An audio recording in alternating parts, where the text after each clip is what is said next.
Pag hindi kayo bumoto, iboboto pa rin nila yung boto mo. May magagamit tuloy sila. O, di ba? Sabi ko, may limit yan eh. May limit ang bawat presinto. Example na. Dito tayo sa example. Itong presinto na to, 500 ang maximum kasi 500 registered voters sila. Eh kung yung 400 hindi boboto, iboboto nila yung 400 na yan. O, di ba? So may marami silang botong mahatak.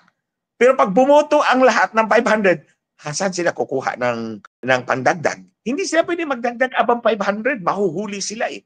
So kaya it's better na bumoto tayong lahat. Ngayon nga, tambakan natin ang kapan, ibuhos natin sa pili-pilaban ng mga kandidato ang ating boto. That's the only way to tell Marcos it's your time to pack up and leave.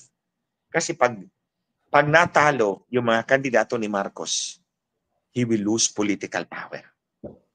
Yung mga local officials, yung mga congressman at governor, hindi na magdadalawang isip na sumunod sa kagustuhan niya.